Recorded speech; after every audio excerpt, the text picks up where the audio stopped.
মুখ্যমন্ত্রীর জেলা সফরের মাঝেই ডাম্পারের ধাক্কায় শিশুর মৃত্যু রণক্ষেত্র ধূপগুড়ি। মুখ্যমন্ত্রী যখন জেলা সফরে ব্যস্ত ঠিক তখনই ডাম্পারের চাকায় পিষ্ট হয়ে মৃত্যু হলো 5 বছরের এক শিশুর। মর্মান্তিক ওই ঘটনাটি ঘটেছে ধূপগুড়িতে।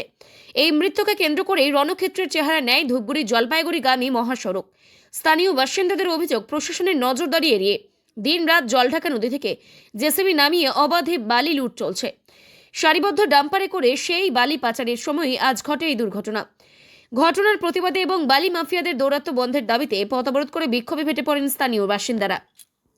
স্থানীয় বাসিন্দাদের অভিযোগ, প্রশাসনের নজরদারি এড়িয়ে দিনরাত জলঢাকা নদী থেকে জেসিবি নামিয়ে অবাধে বালি লুট চলছে। সারিবদ্ধ ডাম্পারে সেই বালি পাচারের সময় আজ ঘটে এই দুর্ঘটনা। ঘটনার প্রতিবাদে এবং বালি মাফিয়াদের দৌরাত্ম্য বন্ধের দাবিতে পথ অবরোধ করে বিক্ষোভে ফেটে পড়েন স্থানীয়রা। পরিস্থিতি উত্তপ্ত হয়ে উঠলে ঘটনাস্থলে পৌঁছায় ধূপগুড়ি থানার আইসি সহ বিশাল পুলিশ বাহিনী। দীর্ঘক্ষণ অবরোধ চলার পর মহাসড়কের দুপাশে কয়েক কিলোমিটার জুড়ে তীব্র যানজটের সৃষ্টি হয়। পুলিশ দফায় দফায় বিক্ষোভকারীদের সঙ্গে আলোচনা চালিয়ে পরিস্থিতি নিয়ন্ত্রণে আনার ও যানজট মুক্ত করার চেষ্টা চালাচ্ছে। কি ঘটনা?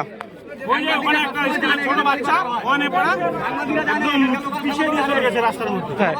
এইখানে ট্রাফিক আছে কিন্তু ধরতে পারেনি গাড়িটাকে, গাড়ি বের হয়ে চলে গেছে কিন্তু ধরতে পারেনি। আচ্ছা, যে অফিস ট্রাফিক প্রশাসন কি করছে? প্রশাসন এখানে ছিল কিন্তু গাড়িটাকে ধরতে পারেনি। খালি বাইক যে রাস্তা ছোট রাস্তা, ওই রাস্তা গাড়ি মানে বালু আর বড় বড় ডাম্পার যায়। প্রশাসন এগুলো দেখে না? প্রশাসন তো দেখে, কিছু বলে না আর কি।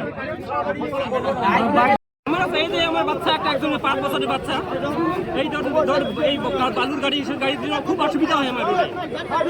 এখন পদ আটকে কি দাবি জানাচ্ছেন? আমরা চাই যে এটা আমাদের বালু মাফিয়াদের গাড়ি ঘোড়া এসব এই রোডে করে না, বন্ধ। আমার কামটা ধরা, পুলিশ আসছে, পুলিশ কি বলে? কিছু বলে নাই। এখন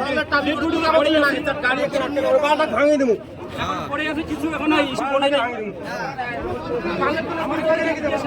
আমার চাই লিঙ্গ থেকে বড় গাড়িগুলো বন্ধ। কি নাম আপনার? আপনার নাম? আমার নাম কুকিল রায়।